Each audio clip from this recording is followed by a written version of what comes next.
What's up guys, welcome to the first episode of Jailbreak History Throwback. The iOS jailbreak scene has had a long history of 15 years and counting. As long as the iPhone has been around, people have been trying to customize it. Much has changed since the inception of the first jailbreak nearly 15 years ago, mainly the Untethered Jailbreak. So what is an untethered jailbreak, and why did the untethered jailbreak have a fall from grace? In order to better understand what happened, we have to talk about the first jailbreak release. In 2007, Apple first introduced the iPhone, and with it came the first jailbreak. Go to jailbreakme.com, tap to install AppSnap, and you had a brand new untethered jailbreak available to you. If a jailbreak was untethered, this meant that you had to jailbreak the device once and you were done. Things back in the day just looked a little bit different. You didn't have to re-sign an app every 7 days, for example. But the thinking has always remained the same. For those who don't know, the thinking behind iOS jailbreaking is you unlocking your iOS device's full potential. If you bought a car and wanted to paint it gold, would you let the car company tell you you can't do that because they didn't intend the car to be that way? This, at the heart of things, is the same key concept. iOS jailbreaking was created for the user to be in control of their device, and for them to customize everything, from making their icons dance on their home screen with the Jailbreak Tweak Harlem Shake, to giving your phone that new coat of paint with theming tweaks like Winterboard. No plugging the device into a computer or re-signing an app every 7 days. This jailbreak was permanently on the device until you restored it. This was a staple in the community for a long time, but in recent years, the community was seeing less and less public releases of untethered jailbreaks. Apple's security on iOS was simply becoming stronger and stronger, and more robust with each iOS update from year to year.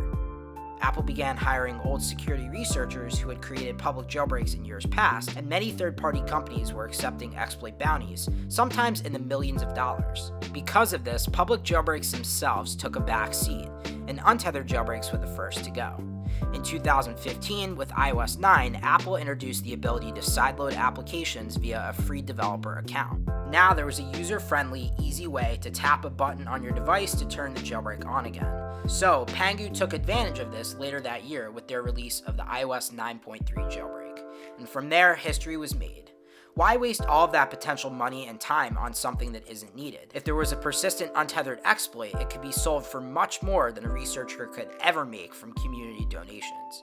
This is likely a big reason why untethered jailbreaks got phased out of the public release cycle. With this being said though, it begs the question, will untethered jailbreaks ever return? I reached out to a few people on Twitter who tinker around with security researching. I wanted to ask a few people who dabble in security researching this simple question. Why aren't untethered jailbreaks released anymore? There's an increasing amount of bugs required for an untether, and the bugs are worth a lot of money. They're really hard to find bugs, again that's what I've heard from others, and even if you find them, exploitation of those bugs in PAC devices is really hard. And that doesn't really matter for the user because it only takes like 15 seconds max to re-jailbreak. So while it doesn't matter to the user, to researchers it matters a lot. So the effort isn't worth it, and yes, if you find something like that, you will probably sell it. Mostly just because they require lower level exploits, iBoot or BootROM, which are 1, a lot more valuable than other exploits, and 2, a lot harder to find. Exploits that are not team developed drops the chances of one coming out even more. So that leads to my following question. Will untethered jailbreaks ever return? No, I don't think we will see an untethered jailbreak again soon, and maybe ever, especially not on A12+. Pretty hard to say either way, they totally could one day, but who knows how the future will play out. Ultimately, the replies were mostly the same, with probably not being the common theme. To sum this video up, the reason why public untethered jailbreaks are no longer a thing is because the developers of these jailbreaks no longer need to put in a lot of effort and time into something that's even more difficult nowadays with the tightened security iOS has, and the fact that there's not as much motivation to release things anymore, with the payout of some of these bug bounties being in the millions of dollars. And that's going to wrap up the first episode of Jailbreak History Throwback. I hope you guys enjoyed this new series that I'm doing. If you guys have anything else that you want me to talk about in this series, let me know down below in the comments.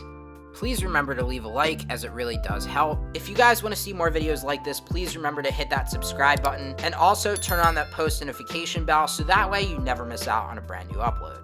Thank you guys so much for watching. Have a good one. Peace.